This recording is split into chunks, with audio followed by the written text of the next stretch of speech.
Para encerrar o Ano da Paz da Igreja Católica no Brasil, mais de 4.000 pessoas participaram de um encontro religioso no estádio Hercílio Luz, em Itajaí. Vestidos de branco, os fiéis acompanharam a missa celebrada pelo arcebispo de Florianópolis, Wilson Tadeu Ienque, e ao longo de todo o ano, a igreja trabalhou para superar a violência e despertar para uma convivência mais respeitosa e fraterna entre as pessoas. É sobre isso que nós vamos conversar no Viva Voz de hoje, que está no ar pela rádio e pela TV Univale. Hoje quem me acompanha é o acadêmico de jornalismo Lucas Rosa. Boa tarde, Liz, e boa tarde a você de casa curtindo o Viva Voz aqui pela rádio e também pela TV Univale.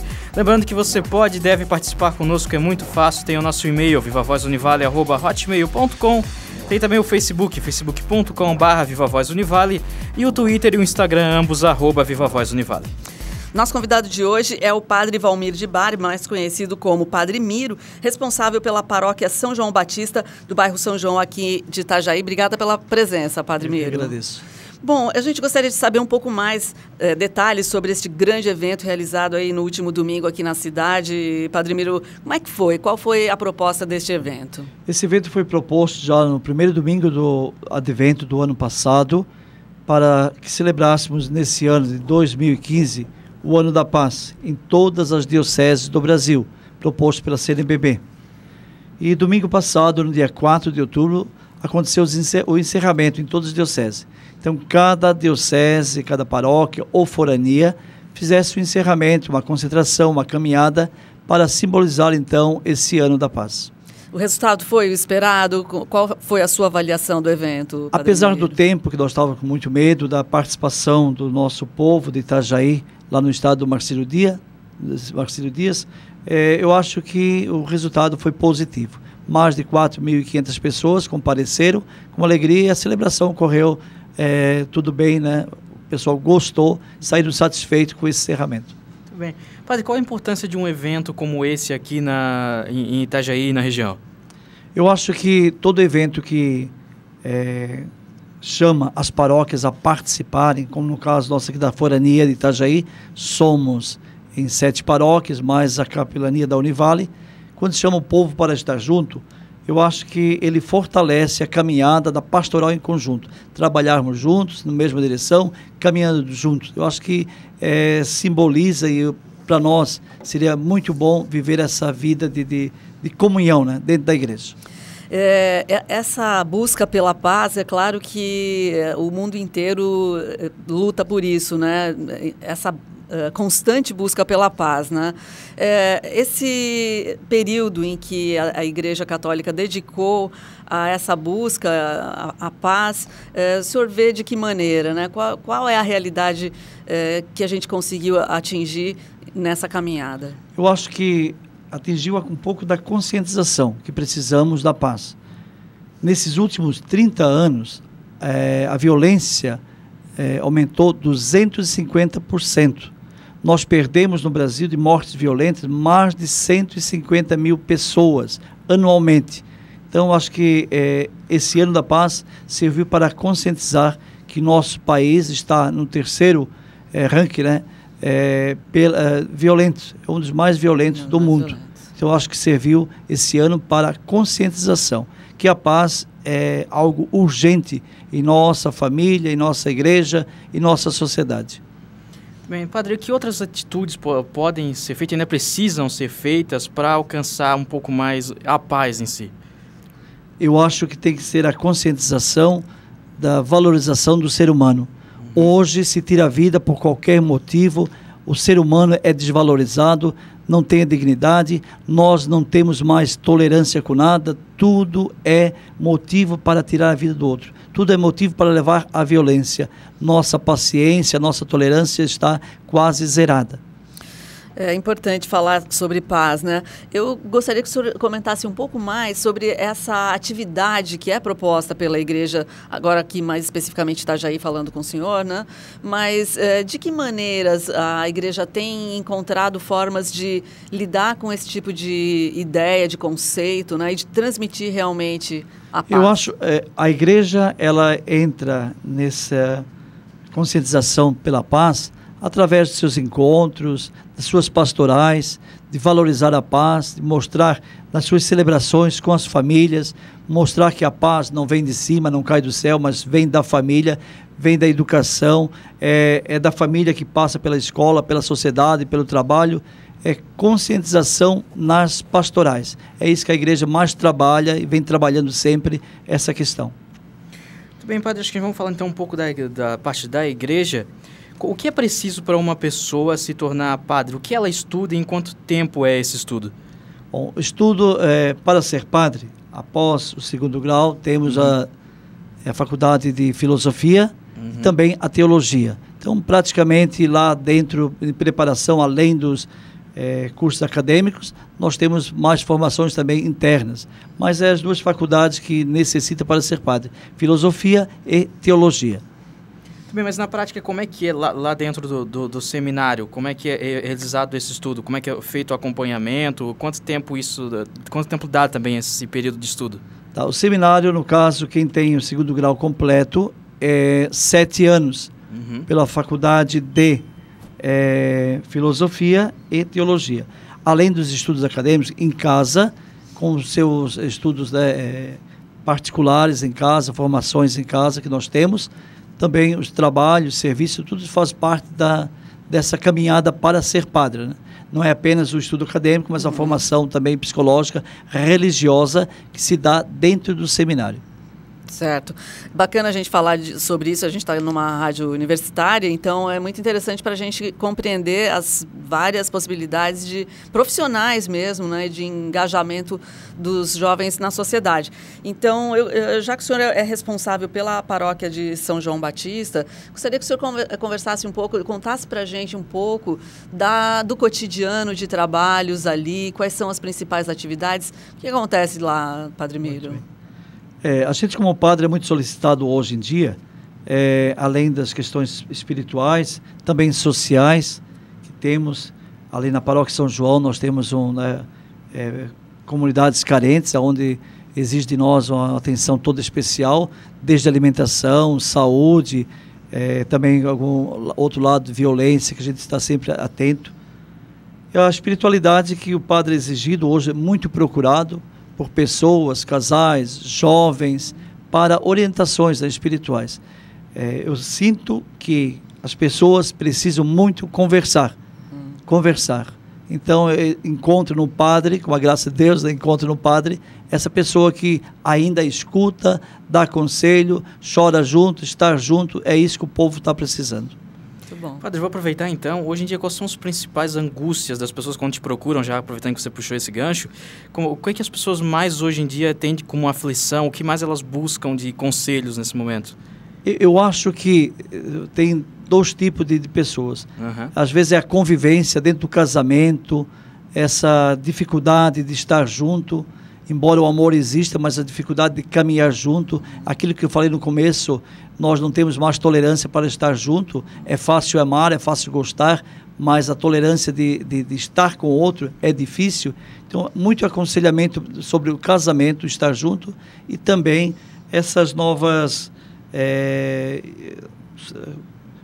problemas que tem no mundo, né, como o homossexualismo, às vezes se enfrenta na família, na sociedade, o que fazer, aceitar essas ideias. Então, essas são as angústias que ainda estão ferindo e preocupando o povo. E o jovem também mais no lado espiritual. O jovem quer viver hoje uma vida coerente de espiritualidade, né? Então, eu procuro muito aconselhamento. Eu tenho atendido muito essas partes de casais e jovens também para aconselhamento. Ah, bacana. O senhor falou de jovens e eu gostaria de que o senhor comentasse sobre de que forma o senhor está vendo a relação dos jovens com a religião. Lógico, mais específico, a gente está falando da Igreja Católica, mas como é que o senhor vê? O senhor acha que os jovens, por conta da tecnologia, por tantas possibilidades que o mundo está oferecendo hoje, têm se afastado ou não do caminho da religiosidade? Hoje eu posso até falar que temos 2 tipos de jovens. O jovem que está na igreja e aquele jovem que não está na igreja. Embora que não estando na igreja, sempre nós vamos encontrar espiritualidade em todos os jovens, independente se está ou não está. Mas o jovem que está na igreja hoje é um jovem que busca a coerência de vida, de viver autenticamente na igreja. e aqueles que não querem aceitar a proposta estão mais afastados. Mas eu vejo que Itajaí, nós temos um grande número de jovens que está participando na igreja. Então, participando e coerentemente, né? Querem participar bem. De verdade, né? De verdade. Não adianta só ir para a missa, né, Padre De verdade, eles são coerentes. Eles querem viver aquilo que rezam, viver aquilo que está no altar. Pegar da Eucaristia e concretizar essa Eucaristia lá fora. Muito bem, eu já vou aproveitar então. Como é que funciona na igreja um grupo de jovens? Grupo de jovens, nós temos vários grupos de jovens, tem a Pastoral Juventude, que e também tem vários grupos de orações, com as suas orações, seu jeito, seu carisma especiais. Então nós temos lá, no caso, lá em São João, temos grupos mais da RCC, da Renovação Carismática Católica, tem outro grupo mais da Pastoral da Juventude, que se encontra também durante a semana. Então tem vários segmentos de jovens, vários carismas, e o jovem escolhe aquilo que mais se agrada, né? Mais se dá liberdade para ele, né? Exercer sua espiritualidade no grupo que é chamado. Agora, eu gostaria, já está falando de jovens, de momento atual, eu acho que a gente precisa falar do Papa Francisco, que é um Papa que veio com uma atitude diferenciada, que está realmente causando transformações profundas no mundo, né? Agora, se a gente for pensar em Cuba, por exemplo, ele teve um papel super importante na aproximação dos Estados Unidos com Cuba. Como é que o senhor está vendo? Inclusive, de uma certa maneira, ele rompe algumas tradições, entre aspas, enfim, ele inova, né, na maneira de falar de religião, falar de espiritualidade. Como é que o senhor está vendo isso? Para nós, latino-americanos, o Papa ele chegou mais perto do jeito de falar. Por isso que nós gostamos tanto de ouvi-lo, que até chegamos ao ponto de dizer, parece que esse Papa eu entendo melhor do que o outro, né? Mas é lógico, ele fala com um pensamento latino-americano e chegou muito mais perto de nós. O jeito de ele falar, essa simplicidade das coisas, ele não usa palavras muito difíceis, ele fala mais direto ao povo e todo o povo entende. Então, para nós, é muito mais fácil entendê-lo, esse lado latino-americano do Papa falar. O Papa é o homem da coerência, é o homem da misericórdia. Quem conheceu o padre, né? O bispo e o Papa Francisco, a sua coerência é o mesmo. Sempre foi assim, de chegar perto do povo, de falar, de viver essa igreja verdadeira.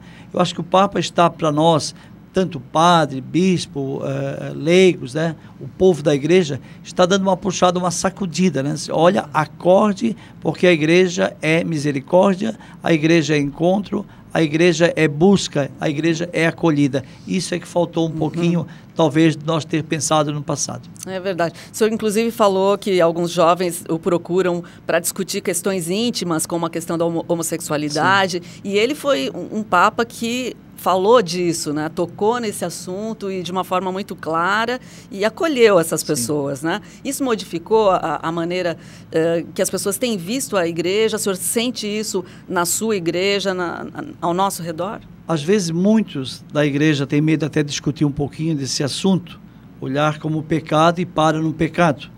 E o Papa mostra para nós que, embora que a nossa igreja cristã não é a favor de homossexuais, casamento de homossexuais, mas ela tem que respeitar.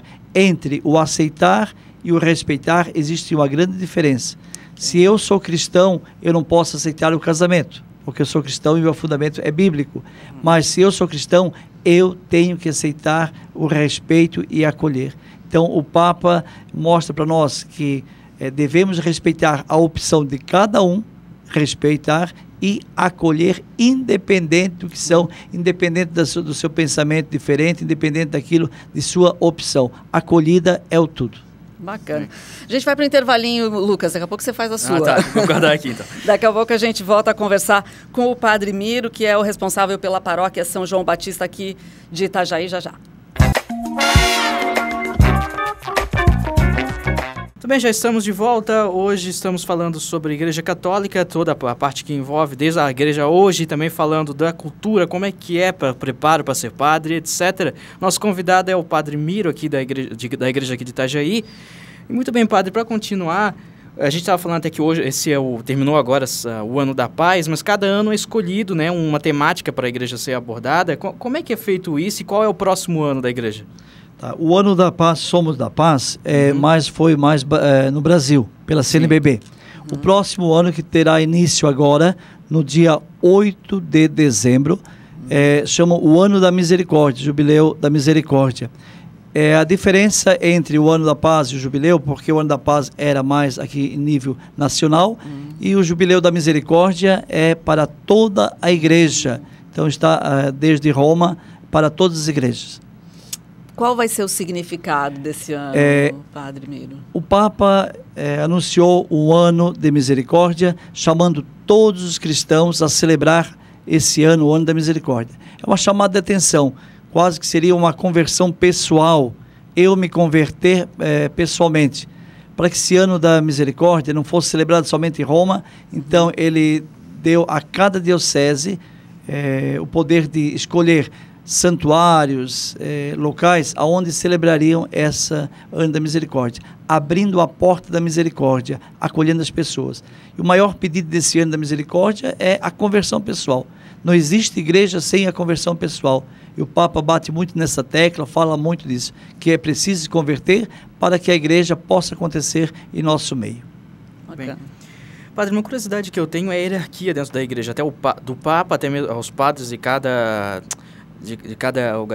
cidade, cada região e tudo. Tem também bispos, arcebispos, e às vezes confunde essa nomenclatura. Qual é a função de cada membro da igreja? Muito bem.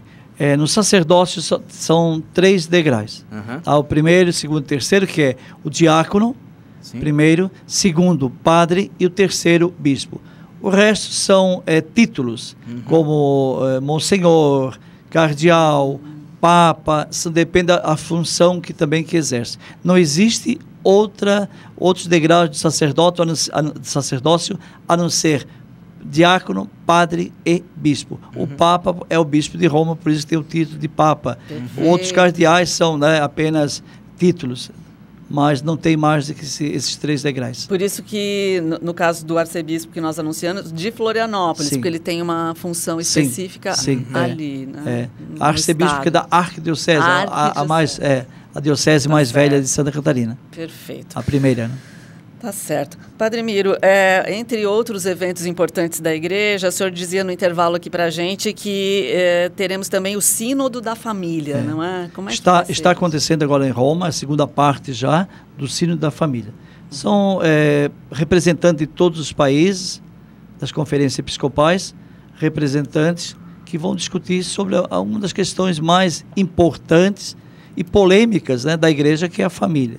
Então, o Papa pede que nesse sínodo não é algo para disputar espaço, mas que todos, através da luz do Espírito Santo, buscássemos da melhor maneira possível algo de novidade, que tenham coragem de buscar novidades para a família, para viver bem na família. Então, muita gente pensa que o Papa vai ter grande novidade, como divórcio na igreja. Isso não existe. O casamento ainda na igreja é indissolúvel, então apenas algumas questões que devem ser resolvidas em toda a igreja do mundo. É difícil chegar a um senso comum, porque são todas as igrejas reunidas, e um pensamento latino-americano com um pensamento lá da Ásia, lá do outro lugar, é diferente. Então é o grande trabalho de achar um senso comum, principalmente nesse setor família, que tanto precisa de mudança, tanto precisa de respeito, que é a célula de toda a nossa religião, de toda a nossa sociedade. Muito bem. Padre, vou partir agora para um lado um pouco mais pessoal. Qual é a sua ligação com a igreja e como você decidiu se tornar padre? Muito bem. Eu era professor em Blumenau desde pequeno, sempre tinha vontade de seguir sacerdócio, tinha gente da família que participava, que era religiosos, mas a gente vai crescendo, vai esquecendo, começa a namorar, esquece um pouquinho, depois vai indo, e aquela vontade nunca saiu. Eu entrei no seminário com 24 anos, fui para Brusque, Zambuja, de lá foi em 84, e eu nunca mais saí, Eu já sou 24 anos padres, e com a graça de Deus, cada vez mais vontade. Até ontem, pelo menos eu tinha grande vontade.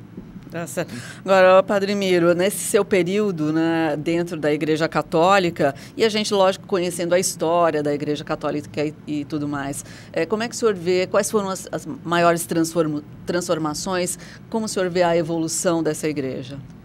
A igreja, na minha época, já passou por um período assim, que antes a pastoral era tudo ligado ao social, muito social, no tempo que estava estudando, tudo levava, né, ao social. Depois ela se recolhe um pouco, ela se torna um pouco mais espiritual.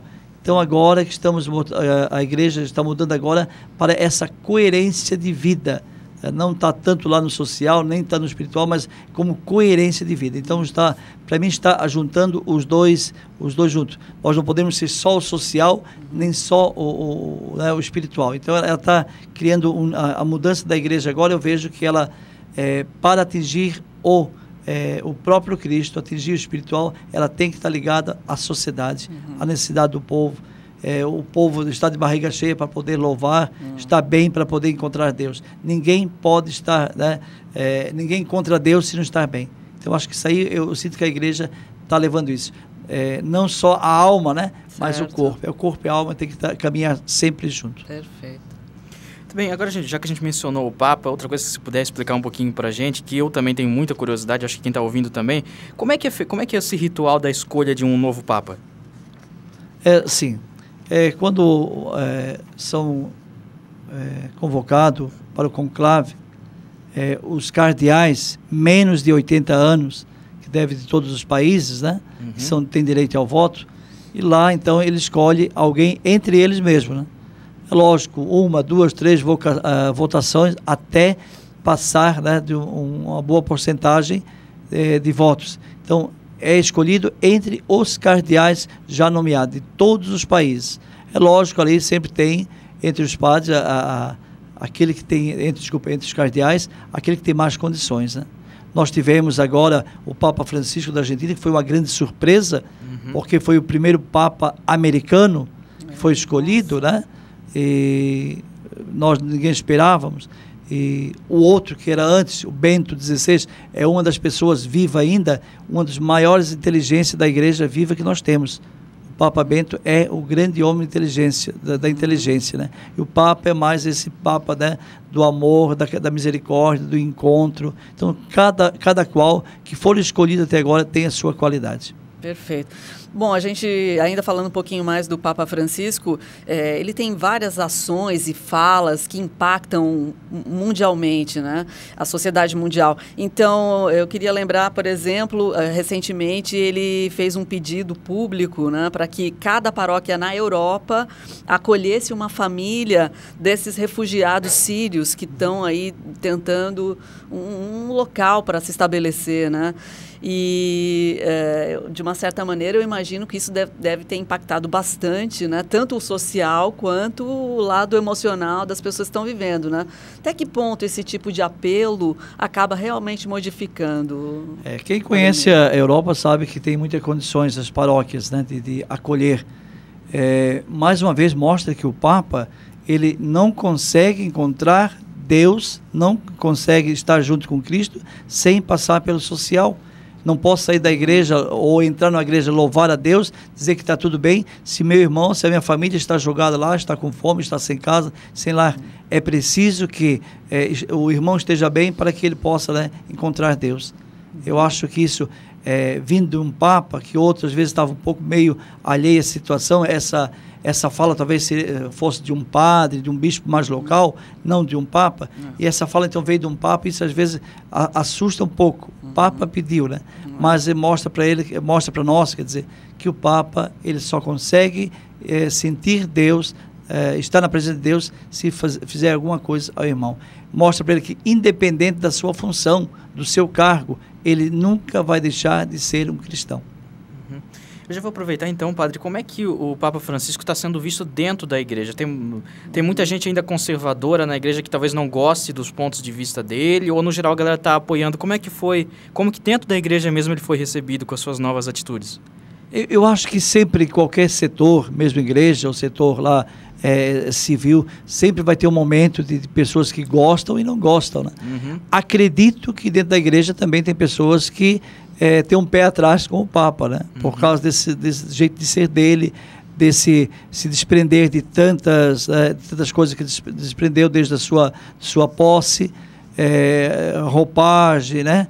Dos brilhos um pouco, que ele tirou um pouco de cena. Então, sempre tem gente que se sente um pouco com isso.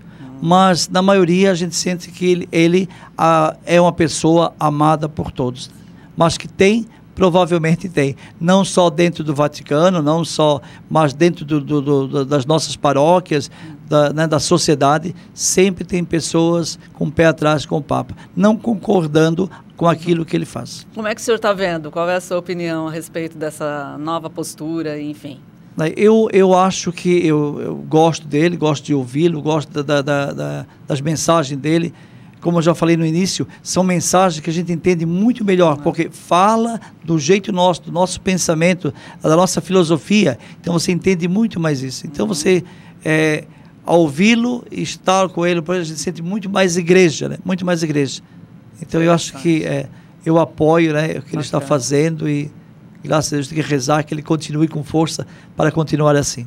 Ok, temos tempo para mais uma, Lucas. Bem, acho que seria legal deixar algum recado, então, padre, para a comunidade aqui de Itajaí, alguma dica, algum conselho que tu deixa, então, aproveitando o Ano da Paz, qual é o teu último conselho para fechar o programa, então? Muito bem. Eu pediria ao povo de Itajaí, os nossos, da nossa forania, que nós passamos no último domingo o grande exemplo da unidade e da pastoral de conjunto. Eu acho que quanto mais nós se mantermos unidos na fé, no amor, estarmos juntos, mais igreja nós somos. Jamais podemos ser igreja na individualidade, na indiferença. É na pastoral de conjunto que nós vamos ser a igreja que o próprio Cristo nos propõe. Estarmos juntos, rezarmos juntos, sofrermos juntos, sorrir juntos. É isso que é a igreja verdadeira. Tá certo, a gente quer agradecer a presença, então, do Padre Miro, desculpe, Padre Miro, que é responsável aqui pela paróquia São João Batista, aqui no bairro São João, em Itajaí. Obrigado pela presença, então. Valeu, eu que agradeço, obrigado. Isso aí, Lucas. É isso aí, muito obrigado, Liz, obrigado, Padre, obrigado a você de casa também, curtindo Viva a Voz aqui pela rádio, pela TV Univale. Valeu, gente, até a próxima.